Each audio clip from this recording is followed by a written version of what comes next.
Okay, so this is the video that is going to talk to you a little bit about contextualization. This is another way to contextualize the developments that we're looking at in Unit 4, focusing on what led up to it.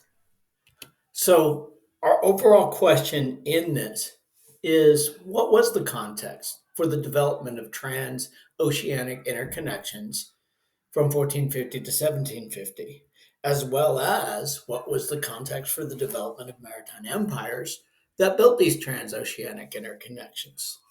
So, when we talk about the success criteria, how are you going to know that you've learned?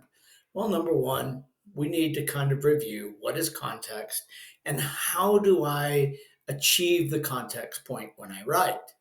Secondly, we need to talk about what's going on in the world in 1450, both from a world standpoint and from a European standpoint.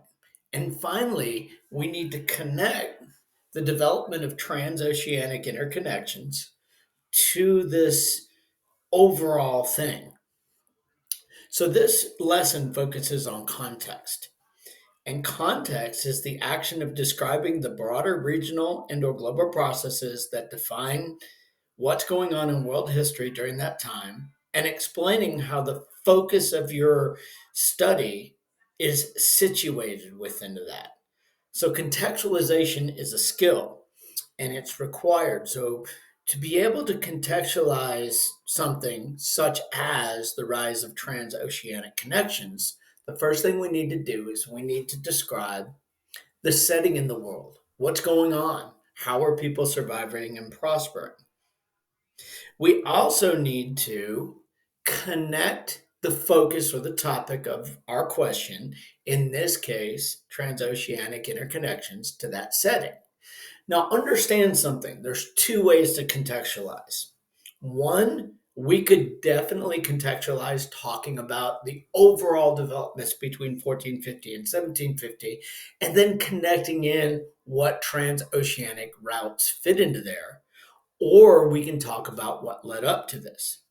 So, the previous video that was up here about contextualization focused on overall what's going on in the world between 1450 and 1750 and how did transoceanic routes and maritime empires fit into that.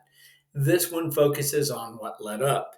To me, this is an easier way to contextualize, but either way, we're basically describing what led up to it or what's going on, and we're connecting in the focus of the question. What I'm saying is there's two ways to do it. So essentially, when we look at contextualization, we'll see it in many places on our exam, our midterm, and the AP exam. In writing, a lot of times they'll ask an SAQ question that will ask the context for the passage above, meaning that how does this fit into the overall development or history or what led up to it? And then obviously with any long essay question, either a DBQ or a free response LEQ, it's our opening paragraph. In stimulus-based multiple choice questions, it would be asked in the following ways. What would the context be for the passage above, where you choose the best description? And what would be an event that would be part of that global development, where they give you what's going on and then they give you a list of responses? These are things that we'll practice as we go through. But when we come back to what we're talking about, the development of transoceanic connections, what we're saying is that this is a major turning point in history, meaning that the ways that people survive and prosper, the pieces, the political, the innovation in technology, the environmental, the cultural, the economic, and the social are all going to change because of the construction of these transoceanic interconnections and the development of maritime empires. So, this is a key turning point in world history. And this is a very important turning point in world history because it's going to set the stage for pretty much everything that we're going to talk about in the future. So, when we talk about this topic, What are we talking about? We're basically saying this, that between 1450 and 1750, the regional and the interregional networks of communication exchange that had developed in the Eastern and the Western Hemisphere, well, they became globalized through the efforts of the nations of Western Europe. This begins the development of globalization that exists in the world today. And how this takes place is we have a switch. We start off prior to 1450 with overland ocean trade routes that were merchant driven.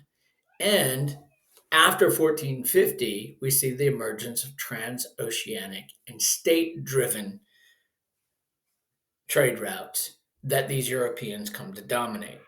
So ultimately, what we're talking about today is after 1450, the new nation states of Europe who emerged sought to consolidate their power. This required wealth in the form of precious metals to fund their government and create their market economy through that they achieved, that they gained through the creation of maritime routes to create direct trade routes to Asia. So let's get into it. From 1200 to 1300, we see a lot of trade routes that are connecting the empires and the states of the global tapestry. We know that wealth mostly flowed to the east and luxury goods flowed through the west. So you see the purple and the red, which is the Silk Road, the blue is the Indian Ocean system, and the gold, which is the Trans Sahara. Nations came to depend upon this wealth. Now, in Europe, what we have is we've got the early development of states. Remember the Hanseatic League, that League of Towns? Well, they depended upon the wealth that came in from this trade to meet the demand. Now, unfortunately, after 1300 and to 1450, this trade relationship died. What we see is the Black Death stopped all this trade and essentially led to the downfall of pretty much all of the states and the empires of the global tapestry. Why? Well, because they could not bring in the wealth, and that wealth was needed to run their governments and to make their people happy. When you talk about what's going on leading up and after 1450, what we see is a power vacuum. Because all of those states and empires of the global tapestry fell, we have a power vacuum, the absence of power, the absence of a powerful state that essentially leads to the rise of new empires. On one hand, this is where the land empires came from, be the Qing and the Ming, the Mughals, the Safavids, the Ottomans, and Russia.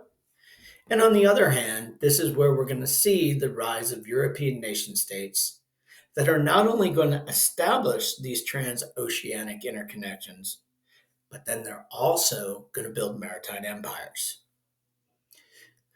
So, in focusing on these land and these nation states in Europe, what we see is feudalism has come to an end because of the Black Death. And the kings of England, France, Spain, and Portugal, well, they are all seeking to rise to power through legitimacy and through consolidating their power. Well, the problem is that takes money. So you see these new monarchs of these four nation states, and these kings need money. Well, what do they need money for? First of all, they need to establish their market economy to make their people happy and also to allow them to pay taxes. They also need a source of income to both legitimize and consolidate their power. They needed to pay their professional bureaucracy to make them loyal, to pay for their professional armies and equip them with gunpowder weapons, and to build their monumental structures. Now, the old trade relationship could not provide them enough wealth, enough income to be able to do this. See, this is the old trade relationship. And after 1450, this trade relationship does come back. But we see some very big changes. When you look at England, France, and Portugal and Spain on the Iberian Peninsula, all trade has to go through Constantinople, represented by that red star. But unfortunately, in 1453, the Ottoman Turks take it over. Well, the Ottoman Turks, who are Muslim, they begin to very much limit the trade of spices and greatly raise the prices. Trade also had to go through the Italians. The merchants of Portugal, Spain, France, and England could not go directly to Istanbul, which is what Constantinople became, and trade for themselves. They had to go through the Italian merchants. And to make up for the losses and the higher prices, essentially the Italian merchants further jacked up the prices. So the main problem is this: we see the rise of new nation states in Europe. And these nation states want to legitimize and they want to consolidate their power. They need money in the form of gold and silver to do this, not only to create their market economy, but also pay for their bureaucracy, their professional army, and their monumental structures.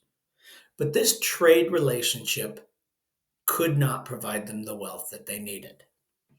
So the solution was basically this: to solve the gold famine, which is not enough gold to build your nation, the rulers of Europe sought to develop technology and finance exploration to find new oceanic routes to be able to do one of three things. One, to find gold and silver. Two, to find something they could sell for gold and silver. Or three, create a direct trade route with Asia that they would monopolize. This would take out the Ottomans and the Italians and give these monarchs the monies that they needed to be able to build their states. So essentially, when you look at this, transoceanic trade routes were created by European nations to solve the gold famine so they could legitimize and consolidate their power over their nations. So, a little bit of practice.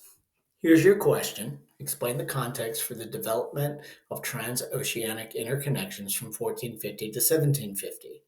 Remember that a context paragraph consists of about 4 to 6 sentences.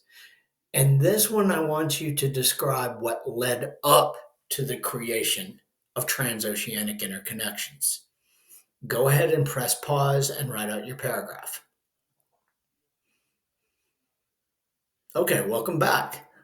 Now that you have your paragraph, let's remember two things.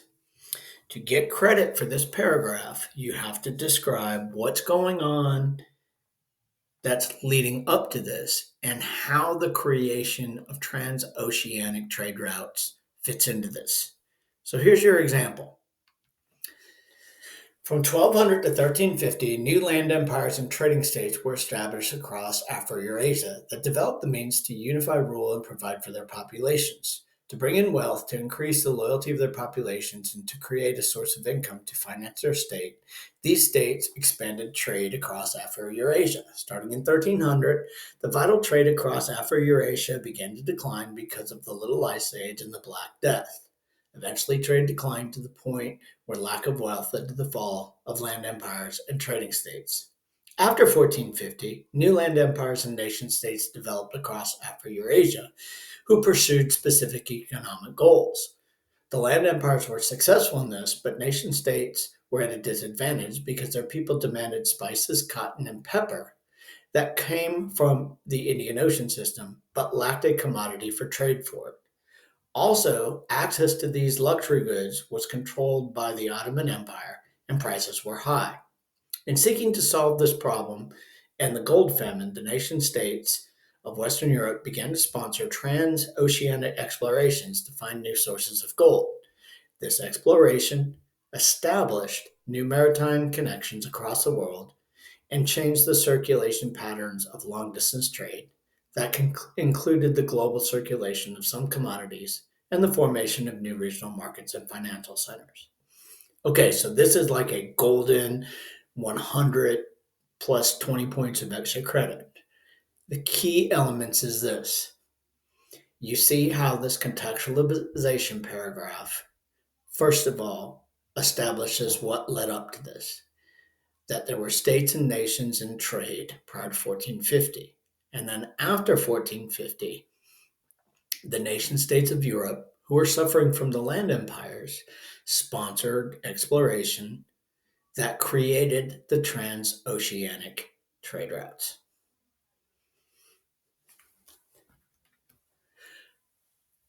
So when we focus on this unit, what we're literally seeing is the development of transoceanic interconnections that were caused by the needs of European nation states to solve the gold famine, who used innovations to sponsor exploration. This led to the development of maritime empires that transformed the economic, political, and social processes that the world used to survive.